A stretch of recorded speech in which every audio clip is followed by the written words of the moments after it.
Cara kerja sensus pertanian 2023. Seperti apa sih? Berikut videonya.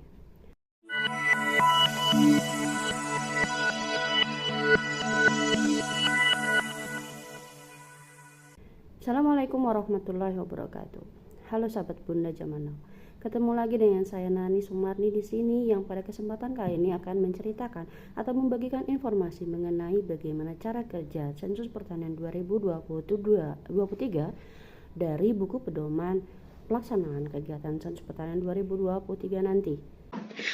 Sebelum lebih jauh, kita membahas mengenai cara kerja dari kegiatan sensus pertanian 2023 nanti. Pada kesempatan ini saya ingatkan kembali bahwa kegiatan lapangan sensus pertanian 2023 nanti akan terdiri dari UTP atau usaha pertanian perorangan yang dengan menggunakan metode PAPI dan usaha pertanian perorangan dengan menggunakan CAPI atau aplikasi FASIH. Nah, untuk secara pelaksanaan, untuk dua kegiatan atau dua metode ini nanti akan sama. Nah, bagaimana cara kerjanya? Dalam pelaksanaan kegiatan sensus pertanian 2023 nanti atau usaha pertanian perorangan yang akan teman-teman data nanti akan memiliki alur pendataan seperti ini. Dari awal, kita akan mulai pada saat 31 Mei 2023, di mana pada tanggal 31 Mei 2023 nanti, teman-teman itu akan melaksanakan yang namanya pertemuan persiapan. Di pertemuan persiapan ini, teman-teman akan menerima daftar SLS, dokumen L1, dokumen L2, peta, dan menginstal aplikasi Wilkerstart ketika teman-teman belum menginstal aplikasi tersebut.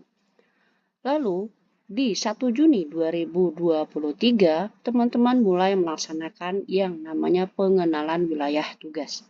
Pengenalan wilayah tugas ini dalam SOP-nya nanti teman-teman itu akan dibantu atau ditemani oleh PML secara bergantian. Karena PML tidak hanya memegang satu PPL, maka PML itu nanti akan bergantian antara PPL 1 dengan PPL yang lain. Nah, ketika pengenalan wilayah tugas, disinilah teman-teman nanti akan yang namanya menemui ketua SLS, akan menanyakan kepada ketua SLS mengenai batas dari wilayah SLS tersebut. Nah, di sini juga teman-teman gunakan kesempatan untuk meminta atau meminta oleh ketua SLS tersebut untuk membubuhkan atau seperti memberikan visum bukti bahwa teman-teman sudah melapor kepada ketua SLS tersebut. Nah, setelah ini teman-teman sudah mengetahui batas wilayah tugas dari masing-masing teman-teman, maka teman-teman yang lakukan selanjutnya adalah mulai melakukan pemutakhiran keluarga dan rumah tangga. Nah, kenapa pemutaran keluarga dan rumah tangga? Karena pada kenyataannya sensus pertanian 2023 itu akan menggunakan dua konsep ini. Apa itu konsep keluarga dan bagaimana konsep rumah tangga? Di situ akan teman-teman isi di dokumen L1-nya nanti. Nah, bedanya ketika masa pemutakhiran, teman-teman nanti masa pemutakhiran itu harus langsung ke rumah-rumah. Seperti di kegiatan registrasi sosial ekonomi 2022 lalu, teman-teman juga mendatangi rumah-rumah yang ada, tapi tidak menanyakan lebih dahulu ke ketua SLS mengenai orang-orang yang ada di dalam dokumen sensus pertanian 2023 nanti. Nah, yang perlu teman-teman ketahui juga di awal adalah apakah wilayah SLS teman-teman itu adalah wilayah door to door atau wilayah snowball. Karena ketika wilayah door to door itu artinya nama-nama yang akan teman-teman datangi itu sudah banyak. Hampir semua nama yang ada di SLS tersebut ada di dokumennya.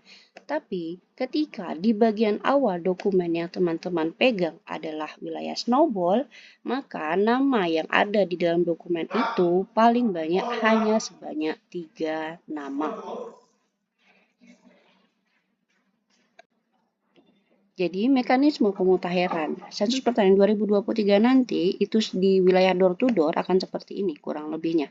Jadi, di wilayah door to door nanti teman-teman akan melakukan kunjungan ke setiap bangunan tempat tinggal sesuai yang terdapat pada prelis keluarga. Jadi di salah satu dokumen itu akan ada nama-nama dari keluarga yang ada di SLS tersebut. Itu ketika door to door.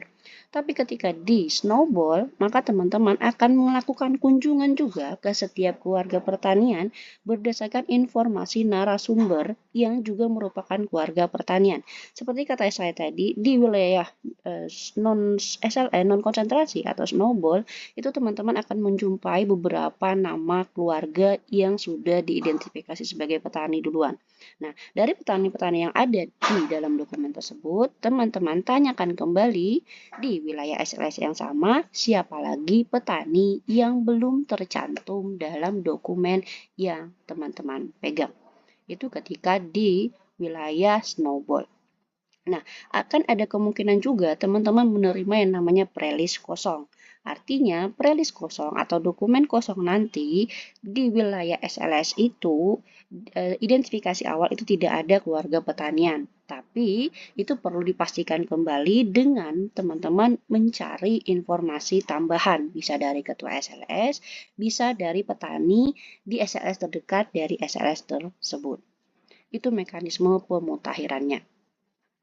Lalu kembali lagi ke sini, ketika pemutakhiran tadi sudah kita jalankan, ketika pemutakhiran tersebut itu nanti teman-teman juga langsung melakukan pendataan dengan menggunakan dokumen L2. Artinya langsung menanyakan kepada keluarga tersebut mengenai kegiatan bertaninya. Bertani apa? Apakah bertani perkebunan, hortikultura, peternakan, perikanan, kehutanan, atau pertanian yang lain. Itu langsung diisi di dokumen asli atau dokumen L2 dari kegiatan sensus pertanian 2023. Nah, ketika menanyakan ini juga, jangan lupa teman-teman untuk melakukan yang namanya tagging lokasi. Tagging lokasi kita nanti akan menggunakan aplikasi yang bernama aplikasi WorkerStart.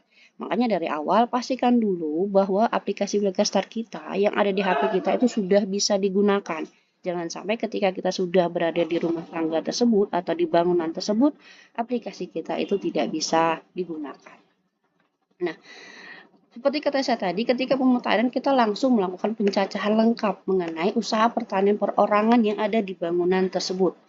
Selesai mendata, selesai melakukan pencacahan lengkap di satu rumah, kita lihat lagi apakah ada pertanyaan yang belum dijawab, baru kita berpindah ke rumah berikutnya. Begitu terus. Dan yang jadi patokan adalah ketika ke rumah berikutnya yang kita lakukan adalah mengunjungi rumah yang berdekatan. Jadi nomornya nanti, nomor bangunan yang ada dalam dokumen listing atau dokumen L1 itu nanti berdasarkan dari arah barat daya kita ambil rumah terdekat sehingga nomornya nanti di peta tidak acak. Ibaratnya masih berdekatan antara nomor satu dengan nomor yang lain. Nah, demikian pencacahannya dilanjutkan terus seperti itu, baru nanti setelah selesai semua, kita ketika melakukan pengeditan, itu juga kita membutuhkan yang namanya buku kode. Nah, kode ini bisa kita temukan nanti di buku kode yang akan diberikan, atau kita bisa menginstal aplikasi yang sudah ditentukan.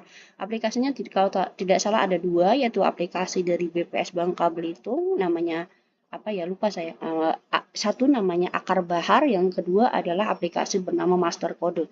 Dua-duanya itu dari BPS, satu dari BPS Bangka Belitung dan satu lagi dari BPS Sulawesi Selatan kalau tidak salah. Nah, seperti kata saya tadi, ketika kita melakukan pendataan di wilayah door to door, itu yang akan kita lakukan, kita juga akan membawa barang-barang yang sudah ditentukan, yaitu peta, peta WS atau peta SLS, daftar dari dokumen listing yang namanya L1, ST2 2023 L1, lalu jangan lupa izin tadi, seperti kata saya tadi, kita ketika datang pertama ke ketua SLS itu, minta visum ke ketua SLS mengenai kegiatan yang akan kita laksanakan. Jangan sampai kita sudah mendata, ditanyain warga, sudah izin belum sama ketua SLS-nya, mana buktinya, kita nggak punya. Nah, itu yang harus kita antisipasi di awal. Nah, Persiapan penelusuran batas tadi ketika ketua SLS, lalu identifikasi dari bangunan yang kita identifikasi sebagai petani di rumah tangga tersebut dimulai dari barat daya, seperti konsep pada registrasi sosial ekonomi 2022 lalu. Nah, di sini tadi kita sudah saya sudah mengatakan bahwa kita akan memegang konsep keluarga dan rumah tangga. Karena kenapa? Karena nanti konsepnya di Sensus Pertanian 2023 akan ada konsep keluarga juga konsep rumah tangga. Keluarga itu adalah struktur yang kita pelajari di kegiatan registrasi sosial ekonomi 2022 lalu, di mana ada ayah, ibu, anak, ibu, anak, atau anak saja, ketika anak saja yang seperti orang yang sudah bekerja. Nah, keluarga nanti, setelah ada keluarga, ketika dalam satu rumah itu ada 2 keluarga, maka kita lihat lagi untuk dijadikan rumah tangga, itu adalah berapa pengelolaan makan dalam rumah tangga tersebut. 2 keluarga, ketika pengelolaan makannya satu dapur dalam artian maka itu adalah satu rumah tangga. Tapi ketika 2 keluarga tersebut pecah, makannya sendiri-sendiri, masaknya sendiri-sendiri, walaupun di dapur yang sama, itu artinya di dalam rumah tersebut, bangunan tersebut ada 2 rumah tangga. Itu konsep yang akan kita pelajari di kegiatan Sensus Pertanian 2023 nanti.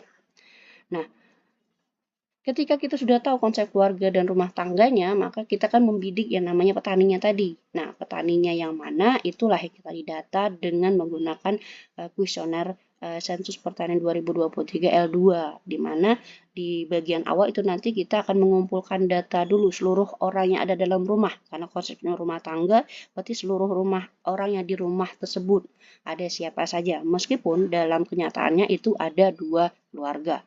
Nah, yang perlu jadikan pencatatan adalah teman-teman nanti jangan sampai salah dalam menuliskan urutan dari anggota rumah tangga di dalam bangunan tersebut.